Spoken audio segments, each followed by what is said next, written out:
Eh bien, bonjour à tous, aujourd'hui triple avis, on a vu Warcraft, The Beginning, Dark City et The Father. Donc globalement des satisfactions, comme d'habitude j'ai filmé les avis juste après le visionnage des films, c'est parti. Alors je viens juste de terminer Warcraft, The Beginning. Alors le titre original c'est juste Warcraft, mais bon apparemment dans certains pays ils ont rajouté The Beginning. Bref, comment dire, je vais tuer la Casa Girl qui m'a fait regarder un film qui n'a pas sa putain de suite. Et c'est très très énervant. Donc apparemment c'est tiré du jeu vidéo que je ne connais pas du tout.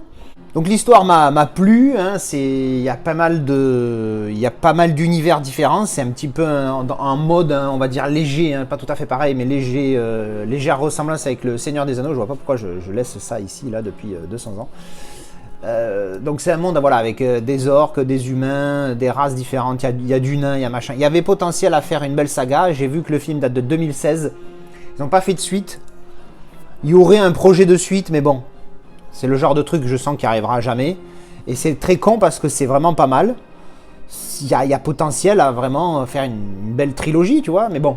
Apparemment, ils n'ont pas fait de suite, donc voilà, c'est un univers avec des magiciens, des machins comme ça. Si vous aimez ce genre de film, un peu science-fiction, tout ça, ça peut être intéressant à découvrir. Alors, il n'y a pas de fin. Il y a une fin. Il y a une fin, mais d'un épisode 1 d'une trilogie, en fait. Donc, est-ce que je recommanderais de le voir? J'ai envie de dire non, parce que si j'avais su que c'était ça, je ne l'aurais pas regardé. Donc non, je ne recommanderais pas de regarder ce film si vous êtes comme moi, que vous détestez quand soit il n'y a pas de suite, soit la suite n'est pas encore sortie. Hein. Moi, je l'avais fait pour Dune. Pour Dune, c'est pareil. Dune, j'avais adoré, mais quand on m'avait convaincu que c'était pas grave de ne pas avoir la suite tout de suite, alors qu'en fait, si. Donc je vous dis tout de suite, hein, pour moi, c'est encore une fois, c'est comme regarder Le Seigneur des Anneaux, le premier film, hein, le Fellowship of the Ring. Si tu regardes ça, bon ben c'est bien. Mais à la fin, tu as envie d'enchaîner, tu vois, tu as envie tout de suite d'enchaîner. Bon, ben, Dune, c'était la même chose, et ça, c'est pareil.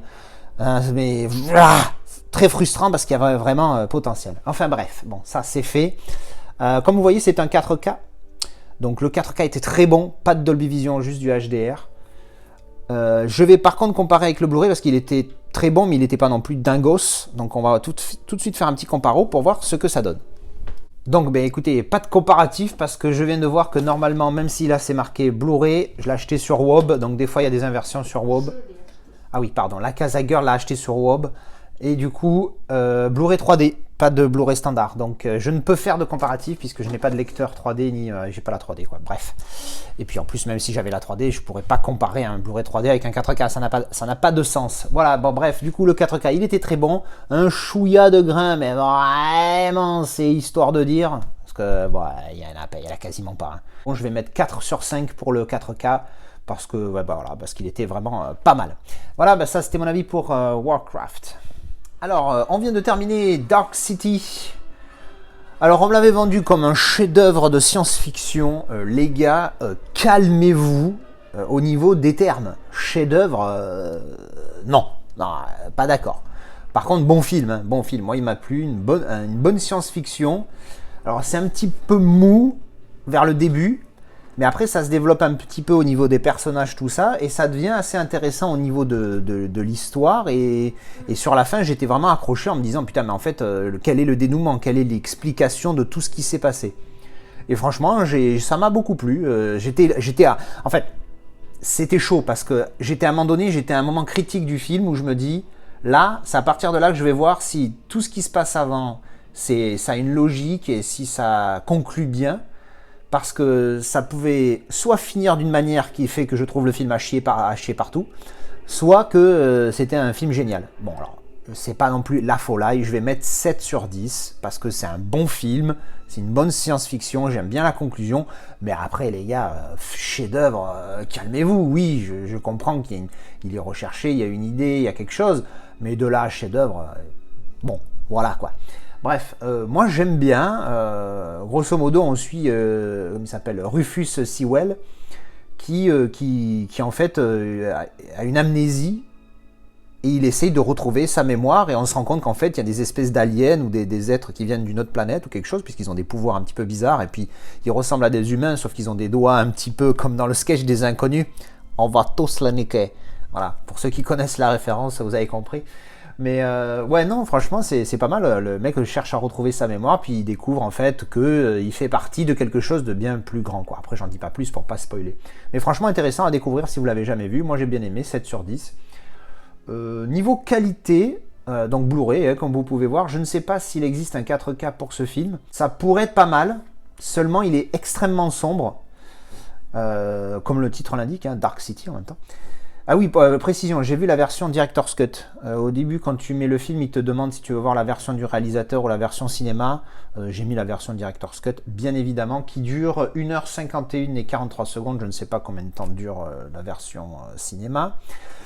Et donc oui, pour le Blu-ray, ouais, la qualité, il est...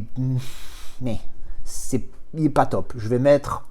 Il est pas top, mais il est pas dégueulasse non plus, hein. Il y a quand même pas mal de grains par moment, c'est un petit peu mal fait, enfin, un petit peu gênant, pardon, pas mal fait. Et puis à un moment donné, c'est vrai qu'il y a des angles de caméra qui font que les visages ils sont un petit peu flous et tout. Enfin, ça, voilà. Je vais mettre 2,5 sur 5 parce qu'il est vraiment pas top, quoi. C'est la moyenne, certes, mais ça reste pas top pour, comme note. Qu'est-ce que quoi? Ben voilà, ben c'est tout. Ça, c'était mon avis pour Dark City Director's Cut. Alors, on vient juste de terminer The Father avec Anthony Hopkins. Et j'ai envie de dire Sir Anthony Hopkins. Parce que, putain, il y a marqué Hopkins magistral. Je valide. Quelle prestation de psychopathe! Bon, ça fait partie de ces films qui tournent autour de l'interprétation de l'acteur. Et l'avantage, le plus de ce film, c'est l'histoire qu'il y a autour qui t'accroche dès le début. Pourtant, je me suis dit, ce film, il y a moyen que j'accroche pas du tout parce que je sens venir le film à la con. Et en fait, pas du tout. J'ai été attrapé par l'histoire du film dès le début. Pourtant, il est tard, j'ai été fatigué et tout, j'ai pas beaucoup dormi, mais j'avais les yeux grands ouverts comme ça, je voulais savoir ce qui allait se passer. Pour ceux qui connaissent pas du tout l'histoire, c'est Anthony Hopkins et sa fille, donc c'est les deux personnages principaux. Et lui, en fait, il commence à arriver à un âge avancé où on va dire qu'il a des petits problèmes de mémoire, légers.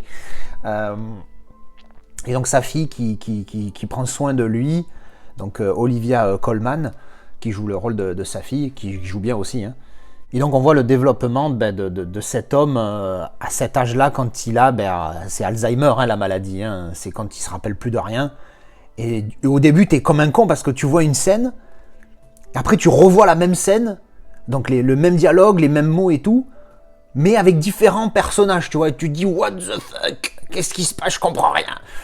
Et en fait, c'est pour ça que du coup, t'es happé par l'histoire, parce que tu te dis, merde, mais qu'est-ce qu'il a vu lui? Qu'est-ce qu'il a compris? Qu'est-ce qu'il se rappelle? Qu'est-ce qui est vrai? Qu'est-ce qui est pas vrai? C'est super chaud. Super film, voilà, super film, il faut le voir. Prestation de Hopkins juste énormissime. Et faut pas s'attendre à une chute où tu vas apprendre un truc, tu as besoin de savoir la fin de... C'est pas une enquête où tu as besoin d'avoir le résultat à la fin, tu vois.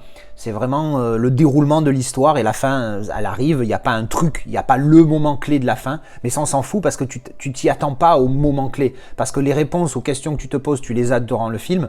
Bref, donc non, il faut voir ce film, je vais mettre un solide 8, parce que je me suis régalé. Pur film, en plus pas trop long. C'est vrai que ces derniers temps, je suis plus pour les films plus courts, histoire d'en voir plus. Franchement, super film. 8 sur 10. Le Blu-ray, hein, je vais en parler vite fait, parce que pour ce genre de film, c'est pas super important. Le Blu-ray, franchement, il est bien. Très bon, je vais mettre 4 sur 5. RAS, hein, très bonne qualité, pas de souci là-dessus. Bon, c'est pas le genre de film où le 4K va t'apporter quelque chose d'énorme. Mais franchement, c'est vraiment un super film. Je m'attendais pas à cette histoire-là, mais vraiment pas mal, donc je vous le recommande fortement. Pour le coup, ce qui est écrit dessus, je valide. C'est rare, parce que d'habitude les mecs s'enflamment, même sur des bouses, il y a écrit que c'est un film exceptionnel. Alors, donc des fois, la plupart du temps, je valide pas, mais là, magistral, c'est le terme qui m'est venu. Putain, quelle prestation. La Casa Girl, combien la note? 7. Elle a mis 7, la Casa Girl, elle a mis 7. Elle était pas sûre à la fin du film, elle était un petit peu tout émotionnée. J'avoue que moi aussi, hein, j'ai failli lâcher ma petite larme.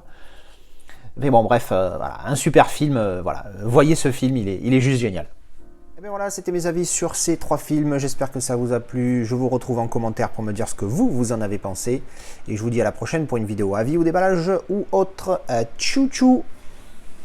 Et c'est très très énervant.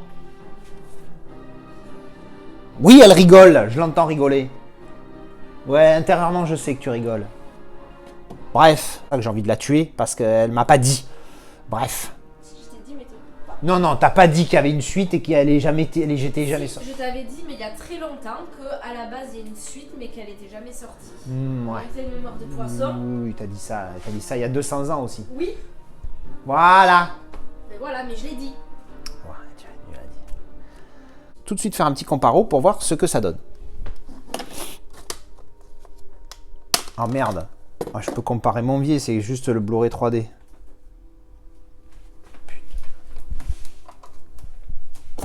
Ah ouais, Blu-ray plus 4K Ultra plus Blu-ray plus digital. Ah ouais, bah en fait le mec il a changé, il a mis le Blu-ray 3D à la place. C'était sur quoi qu'on l'a acheté ça?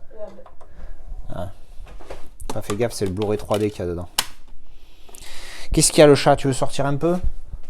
Allez, on va manger un peu d'herbe. Brise-couille. Merde, ça fonctionne? It is a blague?